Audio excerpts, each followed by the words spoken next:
Hi, I'm an Australian guy living here in Belarus, and I'm about to share with you a number of insider cultural things that I've noticed and things that will help you settle in here and at least understand Belarusian people.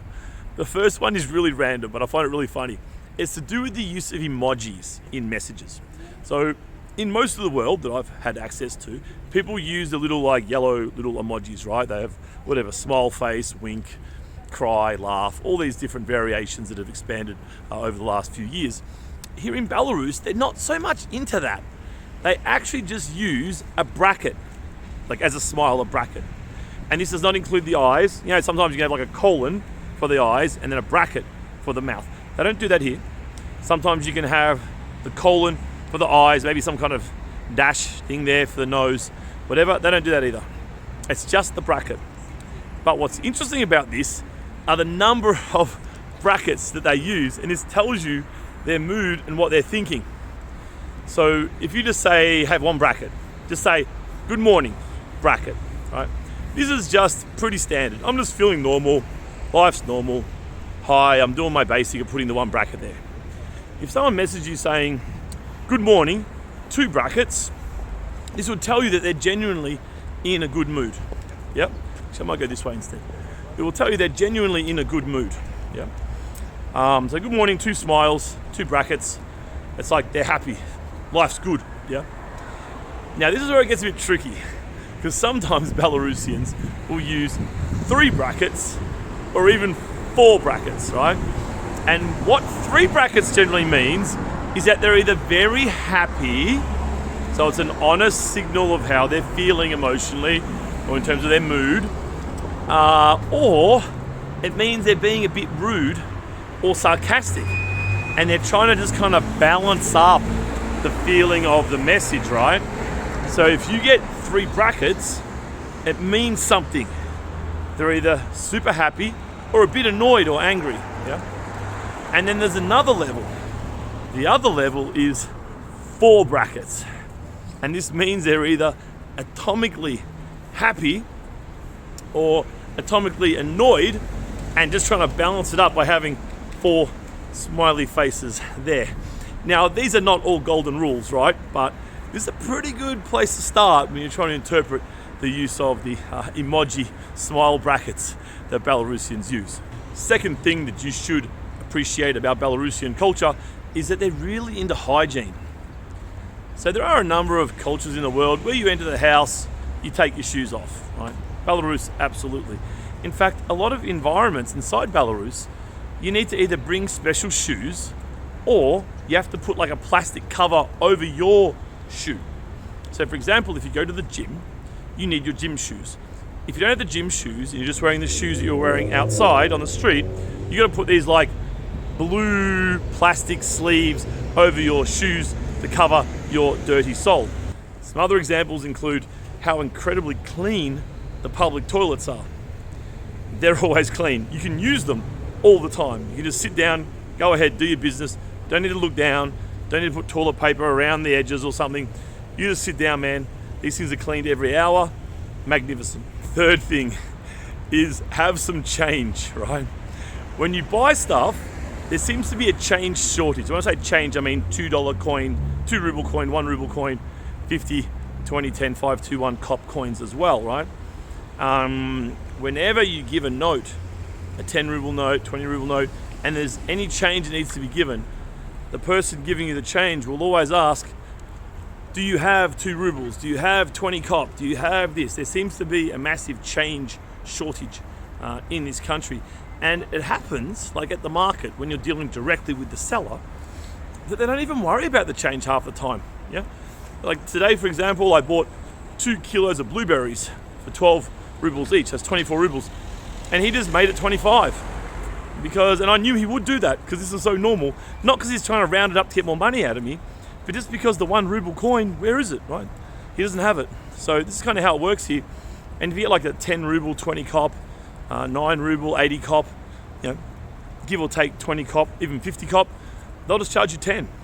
That's how it works here. So there seems to be a shortage of coins. If you have coins or change, you're going to be very, very popular with the shopkeepers here.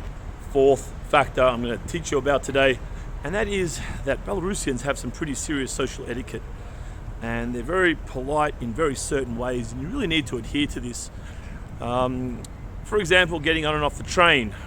When you're getting on the train, you wait. You come to the side, leave a space for people to get off, let them exit, and then you guys get on, right? In that order, strictly in that order. If you need to get off the train, you're on the train, you're in the middle of the carriage, you want to get to the door, you just start moving in that direction and people get out of the way. So that means that you need to too. You need to pay attention who's around you.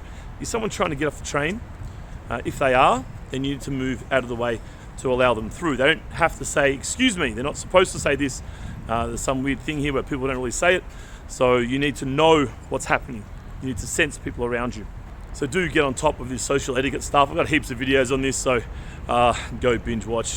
Finally, this is not like a lot of the neighboring countries, right? This is no Russia, it's no Ukraine. There's no bribing here, right? Don't try and bribe anyone. First of all, there's no culture around this, right? It doesn't happen this way. And second of all, you can get in a lot of trouble, man. Copper stops you for a 20 ruble fine for doing something, and you're like, hey, just take 10 and keep it to us. No, he's not going to take it. And if he does and you guys get caught, you guys are really screwed. So there isn't a culture of corruption and bribery here. So just be aware that it is more like a Western country in this way. I hope you enjoyed this video today. If you did, give me a like, because the like tells me what you're enjoying and what I should make more of. If you're a subscriber, I do appreciate it. If you're not, I can't imagine why you wouldn't be. So just go ahead, reach up and press that subscribe button, and your life will become magically better than it is now. If you want some help meeting women here in Belarus and screening them for marriage and to be a good wife and a good mother to your children, then you might want to talk to me about this. I do specialize in this particular topic. If you want to chat some more, head to my website, marriedinminsk.com. Here is some bonus footage. I'm just strolling. I'm headed to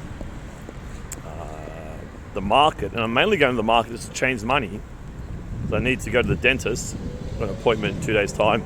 And I also need to pay these fees, these exit fees, into a bank account as well for the migration department. So I have to get physical cash, which I've already gone over my limit this week for the one bank that doesn't charge 20% on foreign withdrawals.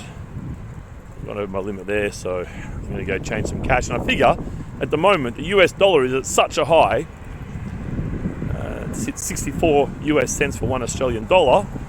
And it's like, gee whiz, I'm looking at the chart and it's really had this parabolic move up, and this is often when you see the peak of a market. So in terms of US dollar, it's a chance that we're somewhere near that peak. It's just gone up so much, and these kind of blow off top, if you know much about charting, kind of have this blow off top in charts. Bitcoin's done it a zillion times, back in the good old days. So yeah, I figure not a bad time. Let's sell just a couple $100 US, get enough to pay for the dentist, which will probably be, I don't know, $50 or so, maybe 70. And then pay those exit fees, which are almost 200 rubles, because I have to pay to get everything done on the same day, get my visa on the day that I arrive to migration, rather than wait a week, because the university was a little bit tardy in doing what they needed to do in the process. But nonetheless, I'm walking up now to change that money over. I might quickly grab a couple of kilos of blueberries on the way home, and then go about my day. Doing a lot of filming at the moment. A lot of filming. A lot of B-roll stuff like this. Bonus footage. I'm seeing that people are watching them, so I've made a few like this already with I'll just go up here to avoid people.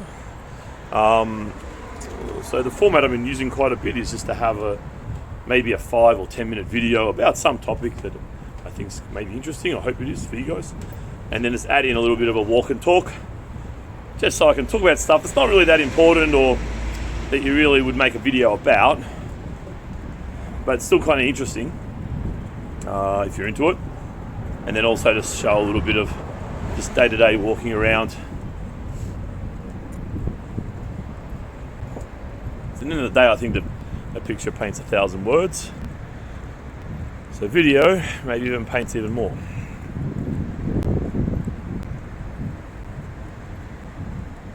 I've been redoing this for a long time. I'm not sure what they're doing here, can't quite tell. Looks like they've painted it, you can kind of tell it there. They've got the windows covered. And it's looking nice and newly painted, looks beautiful. And you can tell down here it's still kind of scungy, but they haven't painted yet. Obviously you're going to paint from the top down, right? You're going to paint the bottom first, because then paint will splash from the top down to the bottom. So it looks like it's almost done, but they've been doing this for a while. They're pretty quick with stuff here, I have to say. This stuff gets done pretty quickly. These kind of external refurbs, which are fairly common. They don't usually take that long, but this one has taken a while. Wow, that's one of the first graffitis I've ever seen.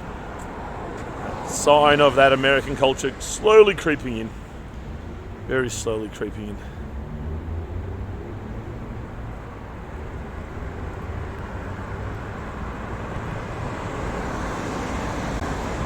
I don't know if I mentioned this to you guys, but I'm hoping, can you imagine how crazy I am? I'm hoping to go to North Korea.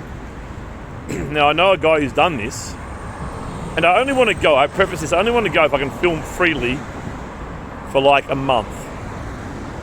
Obviously, I'm going to have to learn a little bit of Korean.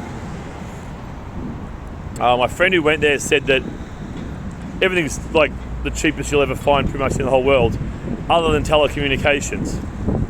So this might be a problem. Getting around, using maps, and I don't know what they use internally. Because I mean, in this part of the world, they just use Yandex for everything. You can use Google too, but Yandex versions of everything. I'm not sure what they'd use for a search engine in North Korea. That's a good question. Just these little simple things, right? So I remember when I was had a stopover in China some years ago, and I'm just trying to find. I think it was in Shanghai, so not exactly a quiet place, you know. And I was in the airport, and I'm trying to work out where on earth my flight will go from, my connecting flight, and I couldn't search for anything. I didn't have a VPN at that point, so I had to use WeChat to message former students of mine to get them to look it up for me. So that's probably a bit of a flavour. Just those things that you're used to, just Google it or Yandex it. Those options don't exist. You want accommodation? Okay, Airbnb. Well, Airbnb's not working here at the moment. It's not working for me because I'm here at the moment too, and I've just booked a whole lot of accommodation. It's actually really easy without Airbnb, and often cheaper in hotels, which my impression was it was the opposite, and that's what it was 5 years ago when I probably started using Airbnb, or more than 5 years ago. So anyway, I'm not sure why that is. Maybe that was just the country I was looking in, given supply and demand and blah blah blah. But yeah, I mean, second option is just to go through either Google or Yandex and see what hotels are mentioned there, and then just look for their website, right? But then what search engine do you use? Blah, blah, blah. So it'd be an interesting experience, but I'd really just be going there to film and to do kind of what I've done in Belarus, which is this kind of cultural immersion, and develop this kind of deep understanding of the culture and how it works. I'd be just wanting to do that. That would be my only goal, really, is to see how it really is inside of North Korea. Not looking to defect at this stage. I don't know the Korean language, and the characters look like an interesting soup of characters. So I'm not keen to really go there for any other reason. If I couldn't film, I mean, I might get there for a day, but of course the paperwork will be significant, I'd imagine.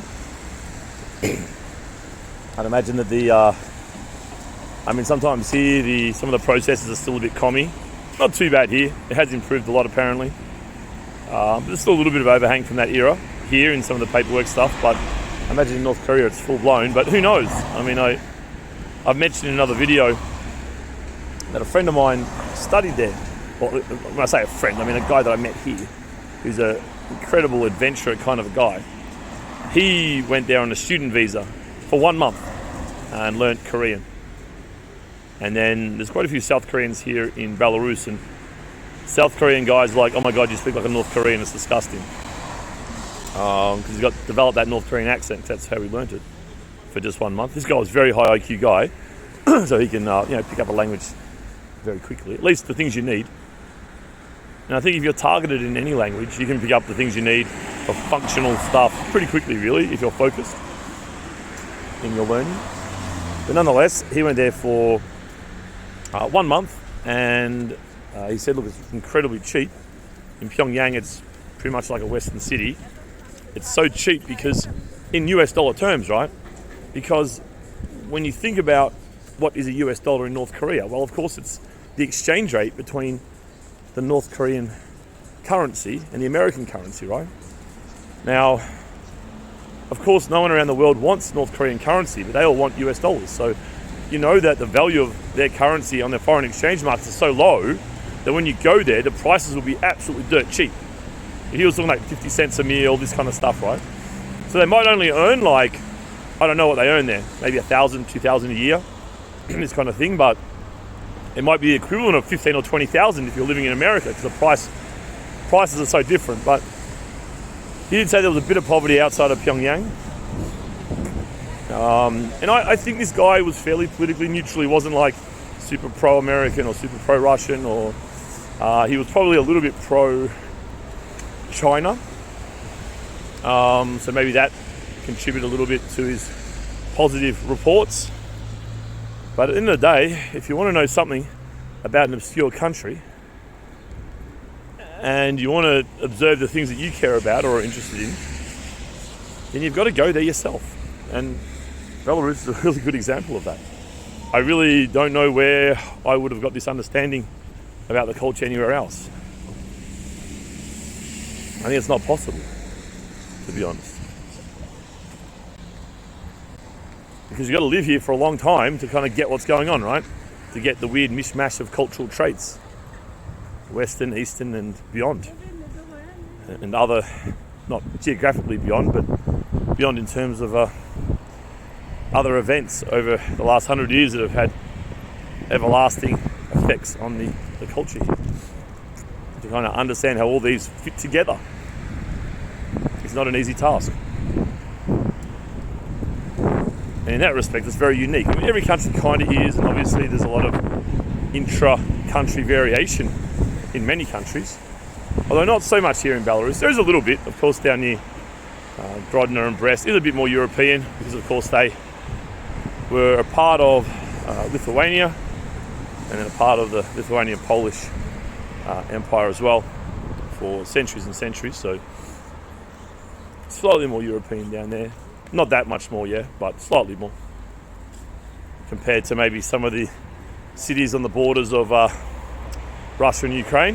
Definitely Gomel was very different in character. The people there were very different in mindset to Grodno and Brest, but the dimensions of difference here aren't that big when you compare to maybe India or Indonesia as examples, you know. I'm going to go change some money. It's right in the entrance here of the market. I filmed here before at the market, so you probably recognise it. If you haven't been here from other videos, I'm going to go through here and change over $200. Now it's interesting that the dollar, as I'm filming this anyway, yeah, I mean this is September, I don't know, 27, 28, 29, somewhere around that space, 2022. So the dollar has really spiked a lot. I mean, just in general, but especially the last kind of month or so. But the Belarusian ruble's gone up by slightly more because the government here fixes the ruble. It was basically afloat until current events started. And then it blew out the gate and then came back in. The market rate's supposedly about 3.4 rubles, not 2.5, but as I say, the Belarusian ruble just slowly keeps tightening up against the US dollar. I noticed the buy-sell the other day was 2.46, 2.52 for $1 US, which is the lowest I'd seen it. I hadn't seen it with the 2.4 before. But I am saving because if I was transferring from Australian dollars into rubles, oh my goodness, I was getting 2.4 rubles for $1 4 or 5 months ago. Now it's 1.6. And it's really, I've still got mates that are still like doing their calculation of 2 rubles for $1, you know. And it's like, it's not like that anymore. This is not what's going on now. 1.6, more like 1.5. So I'll just show you the money changer. Thank God there's no queue. There'll have to be a big queue here. Hopefully the buy-sell spread's nice and tight. Oh wow, it's coming a bit more again. 2.45. So buy-sell there. 2.45, sorry about the lights there. And 2.51. So I'll get 490 rubles for my 200 US dollars. You can see the Russian ruble spread is very high. That's because Russians have been coming over to try and get US dollars from Belarus. So they made that nice and high there to try to discourage that behaviour and stop it from disrupting the float or the rate here in Belarus. So I'll go ahead now and I'll buy 200 US dollars worth. So here's my receipt here. So you see $1 for 2.45 Belarusian rubles, which gives me a total of 490. And there is a 50, and you get a whole lot of 50s as well as a 20 there as well. So I'm feeling a bit ripped off because the exchange rate is not a market rate. Because if you did have a market rate, like who in the world needs Belarusian rubles at the moment? Not really anyone. So, well, not many people anyway, but people here want dollars, of course. So you'd have a really weird exchange rate that wouldn't really reflect the living standards of the countries. So they kind of have to control it. I understand why they are controlling it. So I think the authorities are doing the right thing in terms of keeping things like prices stable. I think it's the right economic decision. If you think the market's genuinely failed because of what's happening, which I think is a reasonable assumption. I think that it's the right thing for now to do. In general, you don't want to be fixing your exchange rate, but in weird circumstances where the market's not working properly, I think you can. Obviously not forever, of course, but there's such a low volume of rubles in the foreign exchange market that they can probably fix it for quite some time without any duress on their reserves, right? So, but if this was market, I mean, who knows what it would be. But the problem is it would just keep deteriorating, devaluing, and then people would just keep selling the rubles, buying dollars, and then it would become like a perpetuating cycle, you know what I mean? So, but anyway, if I transferred from Australian dollars into this, oh man, I would have copped it. So actually it still is a good deal compared to the option that I have.